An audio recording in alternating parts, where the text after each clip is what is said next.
आशा करता हूं आप सब बहुत अच्छे होंगे। मेरा नाम है सिद्धांत अग्निहोत्री। स्टडी ग्लोस पे आपका बहुत बहुत स्वागत है। इतने गधे लोग हैं यार पाकिस्तानी, जो इनकी लीडरशिप है, इतनी चू लीडरशिप है। मतलब मैं बताएंगे, बात करेंगे। दो खबर एक साथ मैं आपको बताऊंगा। एक तो जाहिर सी बात है, आसिम मुनीर जो है वो पाकिस्तान जा रहे हैं दोबारा। मैं क्यों बोल भाई माइकल कुरेला, इन्होंने पाकिस्तान की तारीफ कर दी, निशाने इम्तियाज दे दिया। अवार्ड पहले तो पाकिस्तान ऑन सेल था, अब अवार्ड्स ऑन सेल।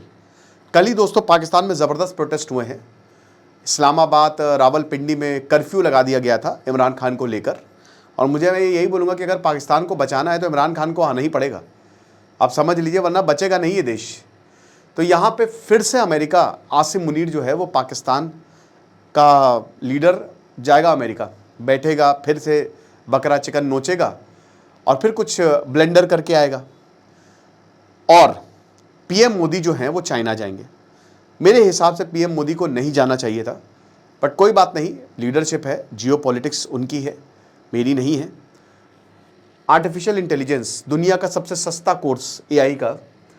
अगर आप एआई सीखना चाहते हैं, मात्र 800 रुपये में आप इसको सीख सकते हैं बहुत बढ़िया तरीके से। किस तरीके से एआई में वीडियो क्रिएट करें, इमेज क्रिएट करें, प्रॉम्प्ट इंजीनियरिंग, चैट जीपीटी और बाकी ऐप्स को कैसे यूज़ करें, AI content creation, YouTube, Insta, LinkedIn के लिए कस्टम जीपीटीज कैसे बनाएं, अपना काम ऑटोमेट कैसे करें। हर एक इंसान के लिए ये सुपर इंपॉर्टेंट मॉड्यूल है। 1 साल की वैलिडिटी है। 15 अगस्त से क्लासेस शुरू होंगी लाइव। 1 साल तक आप इसको जितनी चाहें उतनी बार देख सकते हैं। पहले लाइव होगी, उसके बाद 24 घंटे में रिकॉर्डेड आपको मिल जाएगा। तो कोर्स को अवेल करें, क्योंकि सिर्फ अब 250 सीट्स बची हुई हैं। डिस्क्रिप्शन कमेंट बॉक्स में लिंक है। तो की डेवलपमेंट्स क्या है कि पाकिस्तान, आसिम मुनीर जो है वो अमेरिका जाएगा। क्यों जाएगा? यही सेंटकॉम, इनका जो सेंट्रल कमांडर है माइकल कुरेला, जिसने पहले पाकिस्तान को एक फेनोमेनल पार्टनर बोला था, 4 स्टार आर्मी जनरल है, इसी को पाकिस्तान ने इतनी तारीफ की थी, तो लो भैया निशान इम्तियाज अवार्ड ले लो। ओके, तो ये इन्होंने कहा था, तो अब फिर से ये मिलने जाएंगे। हालांकि डोनाल्ड ट्रंप से भी आसिम मुनीर मिला था, उसके साथ भी इसने मीटिंग की थी, लंच किया था। पहले तो ये था कि शायद इंडिपेंडेंस डे में भी जाएगा, बट हो सकता है चला गया हो, क्योंकि 4-5 दिन रुका था। और जिस होटल में रुका था वहां पे भी इसने भारत के खिलाफ जहर उगला, और बाहर जो है इसके खिलाफ नारे लगे कि ये तो इस्लामाबाद का कातिल है। पीटीआई के जो वर्कर्स है ना, वो पूरी दुनिया में फैले हुए हैं, तो जहां पे भी ये जाएगा इसके खिलाफ नारे लगेंगे। लेकिन क्योंकि फिर से आसिम मुनीर जा रहा है। अच्छा, उस समय क्या था? उस समय ईरान के साथ वॉर चल रहा था, तब समझ में आता। लेकिन अब क्या है? आईसिस खुरासन, जो सबसे खतरनाक आतंकी संगठन है, जिससे हर देश चिढ़ता है, ठीक है, किसी देश की से सिंपैथी नहीं है। तो आईसिस खुरासन जो है, उसमें उसको मारने के लिए पाकिस्तान का हाथ था। तो अमेरिका ने बड़ा इसको तारीफ की कि आपने बहुत अच्छा काम किया है और इसलिए हम। लेकिन देखिए, असली बात कुछ और है। यहाँ पे पाकिस्तान और अमेरिका की कोई 110% बातचीत हुई है। क्रिप्टो तो है ही है, लेकिन मुझे लगता है कि यहाँ मिलिट्री बेस बना लेगा बहुत जल्द। ऑफिशियल, अमेरिका का ऑफिशियल मिलिट्री बेस आपको पाकिस्तान में मिलेगा।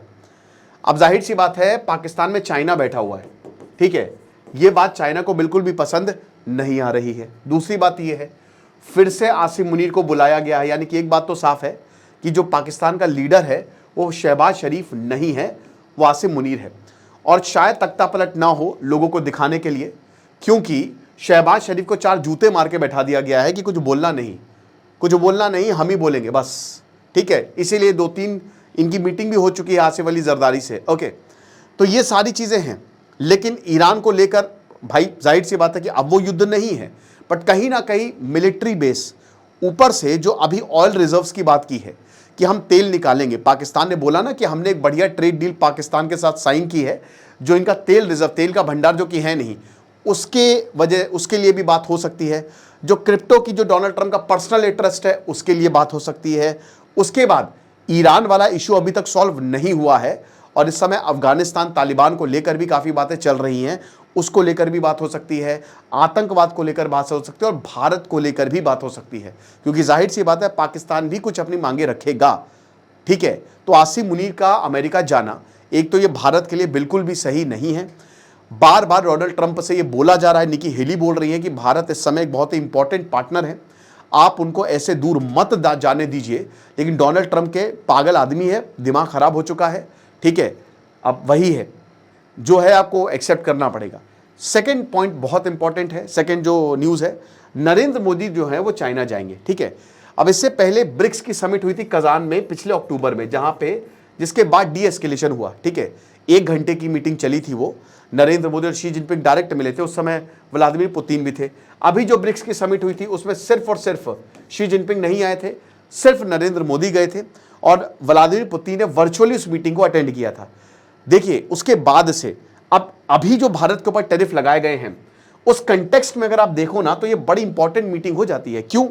क्योंकि जो टैरिफ लगाए हैं डोनाल्ड ट्रंप ने भारत के ऊपर 50% आज ही सुबह जो है वो बम फोड़ दिया। अभी तक नरेंद्र मोदी का ये ऑफिशियल नहीं था जाना, अब ऑफिशियल हो गया है। जाहिर सी बात है कि अमेरिका को हम सीधा चैलेंज कर रहे हैं। दूसरा, रशिया को अब डोनाल्ड ट्रंप बोल रहे हैं कि तुम रशिया से तेल खरीद रहे हो, तो भारत ने भी प्रेस नोट भी जारी किया था कि जो अमेरिका कर रहा है वो क्या है। अमेरिका भी तो बहुत सारी चीजें खरीद रहा है, यूरोप खरीद रहा है, उसमें तो 0% टैरिफ है। तो आप उन पर हमारे साथ ही आप सौतेला व्यवहार क्यों कर रहे हैं? हमने आपका क्या बिगाड़ा है? तो भारत, लेकिन भाई डोनाल्ड ट्रंप की ईगो पे बात लग गई है कि हमने बोला, तुमने माना कैसे नहीं? हम तुमसे डील कर रहे थे, तुमको फेवर दे रहे थे, तो तुमने माना कैसे नहीं? ये डोनाल्ड ट्रंप को बोला गया, ठीक है, उन्होंने माना नहीं। रशियन ऑयल, बार बार रशिया को लेकर भारत को टारगेट किया गया। तो अब क्या है कि रशिया बार बार ये कह रहा है कि ट्रॉइका बनाइए, रशिया, इंडिया, चाइना, इन सबको साथ आना पड़ेगा, इन तीनों देशों को आना पड़ेगा। ब्रिक्स है, ब्राजील भी है उसमें, लेकिन उसका अगर हम सिर्फ रशिया, इंडिया, चाइना, ये 3 देश साथ में आ गए तो कमाल हो जाएगा। लेकिन दोस्तों अभी मैं एक लेक्चर कर रहा हूं, इसके बाद वो अपलोड होगा, कि अब चाइना के ऊपर भरोसा नहीं कर सकते, हमारे पास चाइना से डिस्प्यूट है, बट यही है जियोपॉलिटिक्स। इसीलिए नरेंद्र मोदी बोल रहे हैं कि तुम सिर्फ तुम्हारे पास ही ताकत है, मेरे पास भी बहुत ताकत है।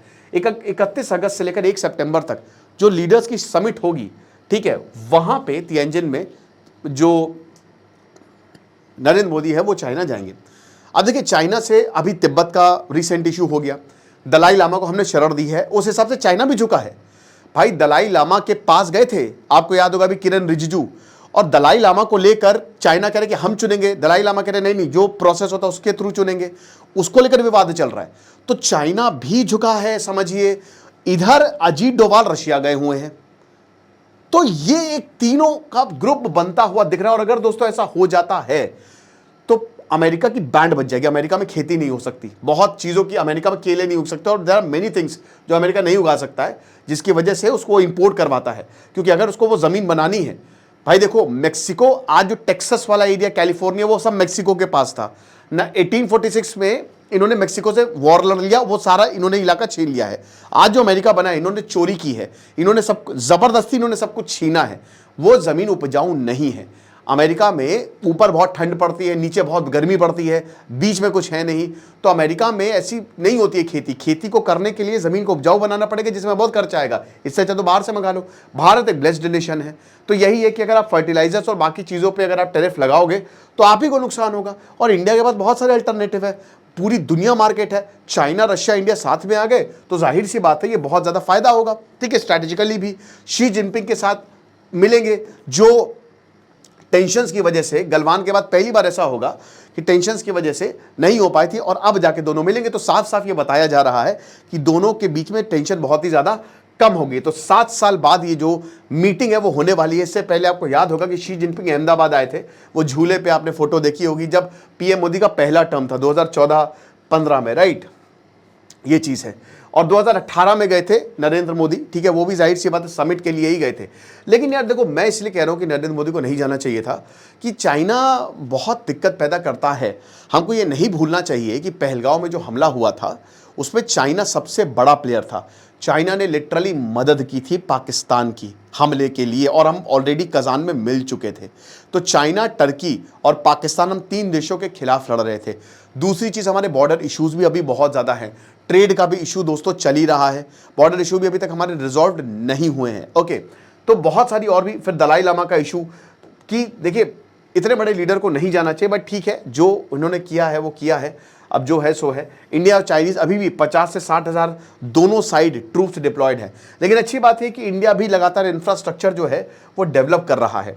तो देखेंगे जो भी होगा, बट ये 2 बहुत बड़ी खबरें हैं। और अब क्या इससे अमेरिका प्रेशर में आएगा? जब तक डोनाल्ड ट्रंप है तब तक और बड़ी चीज़ें होने वाली हैं। उन्होंने बोल भी दिया कि अभी तो शुरुआत है, आगे आगे देखो होता है क्या।